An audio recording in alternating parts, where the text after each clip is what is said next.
નમસ્કાર વિદ્યાર્થી મિત્રો, જ્ઞાન શાળા ગુજરાતીની અંદર આપનું ખૂબ ખૂબ સ્વાગત છે।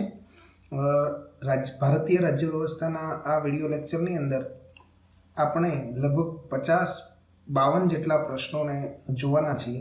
સિંગલ લાઇને કહી શકાય તેવા 52 પ્રશ્નો આ ભાગ 1 ની અંદર આપણે જોશું। ભારતીય રાજ્ય વ્યવસ્થાના લગભગ એમ કહી શકાય કે 41 જેટલા મુદ્દાઓને આપણે કવર કરવાના છીએ, જેની અંદર સંવૈધાનિક ઇતિહાસ, સંવિધાન સભા, સંવિધાનની પ્રસ્તાવના, સંવિધાનની વિશેષતાઓ, સંવિધાનના ભાગો, અનુસૂચિઓ, અનુચ્છેદ, સંઘ, રાજ્ય ક્ષેત્ર, નાગરિકતા, મૂળ અધિકાર, રાજ્યના નીતિ નિર્દેશક તત્વો, મૂળ કર્તવ્ય, ભારતીય સંસદ, રાષ્ટ્રપતિ, ઉપરાષ્ટ્રપતિ, રાજ્યસભા, લોકસભા, મંત્રીમંડળ અને પ્રધાનમંત્રી, સર્વોચ્ચ ન્યાયાલય, ઉચ્ચ ન્યાયાલય, રાજ્યપાલ, મુખ્યમંત્રી, વિધાન પરિષદ, વિધાનસભા અને નિર્વાચન આયોગ, આમ કુલ 41 થી પણ વધારે મુદ્દાઓને આપણે આ વિડીયો વર્ગની શ્રેણીની અંદર સમાવવાના છીએ। મિત્રો, એક વિનંતી છે કે જો જ્ઞાન શાળા ગુજરાતીના તમે નવા મહેમાન છો તો ચેનલને જરૂરથી સબસ્ક્રાઈબ કરજો અને બેલ આઇકોનને પણ જરૂરથી દબાવજો, જેથી કરીને લેટેસ્ટ વિડીયો આપના સુધી સૌથી પહેલાં પહોંચે। મિત્રો, આ ભાગ 1 છે અને આના પછી આપણે 1000થી પણ ખૂબ અગત્યના કહી શકાય તેવા 1000થી પણ વધારે પ્રશ્નોનો આ વિડીયો વર્ગની શ્રેણીની અંદર સમાવેશ કરવાના છીએ।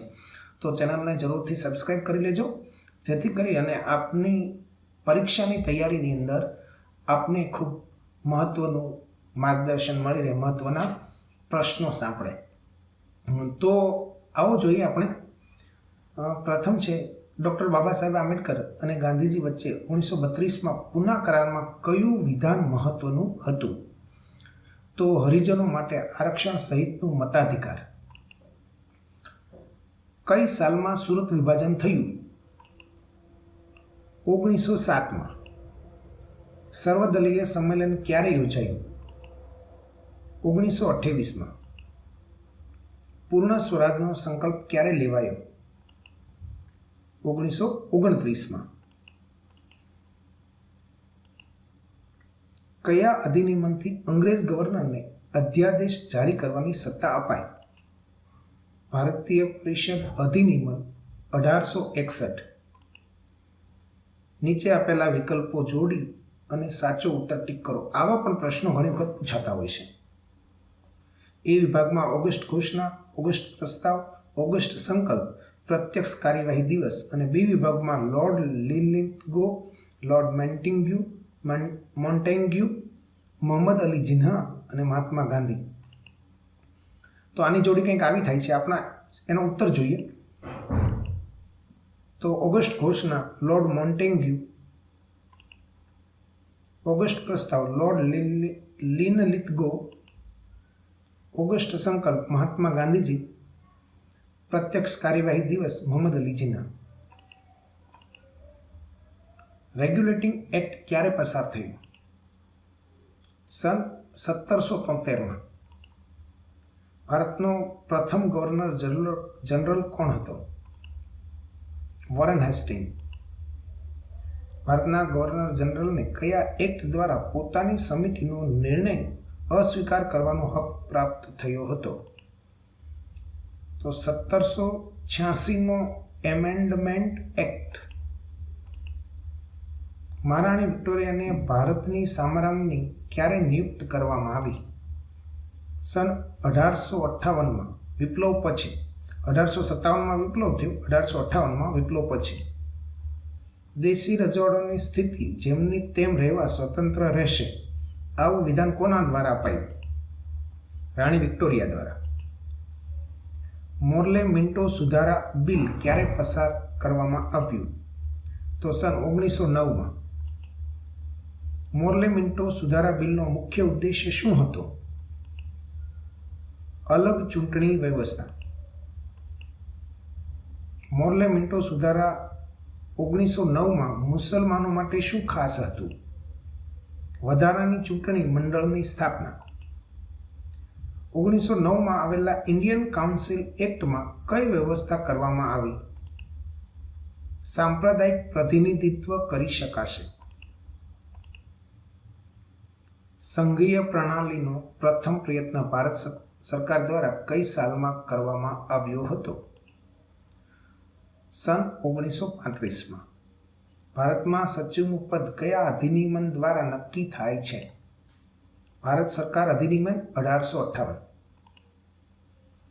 ભારતનું બંધારણ ભારતીય લોકોની ઈચ્છા પ્રમાણેનું હશે, આ વિધાન કોણે કહ્યું હતું? મહાત્મા ગાંધીજી. બ્રિટિશ સરકાર પાસે સંવિધાન સભાની માંગ પ્રથમ કોણે અને ક્યારે કરી હતી? 1924માં મોતીલાલ નહેરુ દ્વારા. સંવિધાન સભા બનાવવાનો મુખ્ય આધાર શું હતો?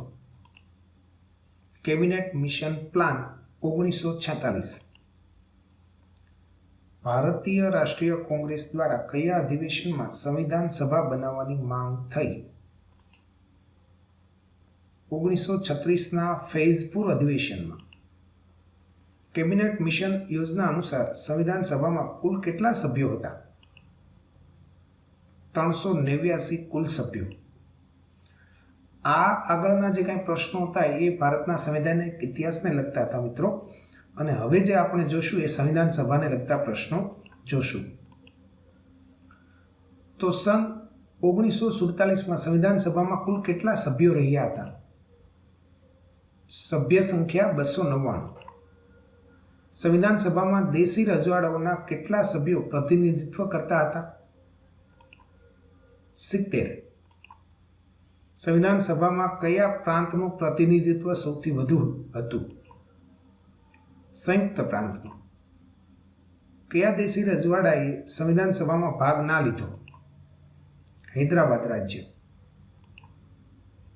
ડોક્ટર બાબા સાહેબ આંબેડકરે કયા પ્રાંતમાંથી સંવિધાન સભામાં પ્રતિનિધિત્વ કર્યું હતું? પશ્ચિમ બંગાળથી. મુસ્લિમ લીગે કયા કારણથી સંવિધાન સભાનો બહિષ્કાર કર્યો હતો? મુસલમાનો માટે અલગ સંવિધાન સભા. સંવિધાન સભામાં શેના આધારે મતદાન થયું હતું? વર્ગીય મતાધિકાર. ભારતીય સંવિધાન કોણે બનાવ્યું? સંવિધાન સભાએ. ભારતીય સંવિધાન સભાની સ્થાપના ક્યારે થઈ? 9 ડિસેમ્બર 1946. સંવિધાન સભાનું પ્રથમ અધિવેશન ક્યાં ભરાયું હતું? દિલ્હીમાં.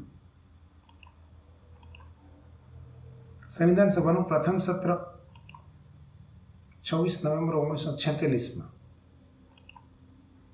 સંવિધાન સભાના ઉદ્ઘાટન અધિવેશનની અધ્યક્ષતા કોની પાસે હતી? સચ્ચિદાનંદ સિંહા પાસે. સંવિધાન સભાના સ્થાયી અધ્યક્ષ કોણ હતા? ડોક્ટર રાજેન્દ્ર પ્રસાદ. ડોક્ટર રાજેન્દ્ર પ્રસાદને ક્યારે સંવિધાન સભાના સ્થાયી અધ્યક્ષ નિમવામાં આવ્યા? 11 ડિસેમ્બર 1946. સંવિધાન સભાના કાયમી સલાહકાર કોને નિમવામાં આવ્યા? B.N. રાવ. H.H. બેગનો સંવિધાન સભા જોડેનો સંબંધ? તે સંવિધાન સભાના ક્યારેય સભ્ય બન્યા નથી. સંવિધાન સભાના કાર્ય અને અભ્યાસ માટે કેટલી સમિતિ બનાવવામાં આવી હતી? 13. સંવિધાન સભામાં ખરડા પ્રારૂપ સમિતિના અધ્યક્ષ કોણ હતા? ડોક્ટર ભીમરાવ આંબેડકર. પ્રારૂપ સમિતિ ક્યારે નિમવામાં આવી? 29 ઓગસ્ટ 1947માં. સંવિધાન સભાની પ્રારૂપ સમિતિમાં કુલ કેટલા સભ્યો હતા? 9. સંવિધાન સભાની પ્રારૂપ સમિતિના સભ્યો કોણ ન હતા? વલ્લભભાઈ પટેલ અને જવાહરલાલ નહેરુ. સંવિધાન સભાના દરેક નિર્ણય કેવી રીતે લેવાતા હતા? સર્વસંમતિથી. સંવિધાન સભામાં ઉદ્દેશ્ય પ્રસ્તાવ કોણે રાખ્યો હતો? જવાહરલાલ નહેરુએ. સંઘીય શક્તિ સમિતિના અધ્યક્ષ કોણ હતા? જવાહરલાલ નહેરુ. સંવિધાન સભાને કોના દ્વારા અપનાવવામાં આવી હતી? ભારતની આમ જનતા માટે સંવિધાન સભા દ્વારા. સંવિધાન સભામાં ઝંડા સમિતિના અધ્યક્ષ કોણ હતા? BJ કૃપલાણી. સંવિધાન સભાને અંતિમ ક્યારે પારિત કરાયું? 26 નવેમ્બર 1949. સંવિધાન સભાની છેલ્લી બેઠક ક્યારે મળી? 24 જાન્યુઆરી 1950. સંવિધાન સભાના અંતિમ ચરણમાં અનુચ્છેદ અને અનુસૂચિયા કેટલી હતી? 355 અનુચ્છેદ અને 8 અનુસૂચિ. સંવિધાન સભાને કુલ કેટલો સમય લાગ્યો હતો?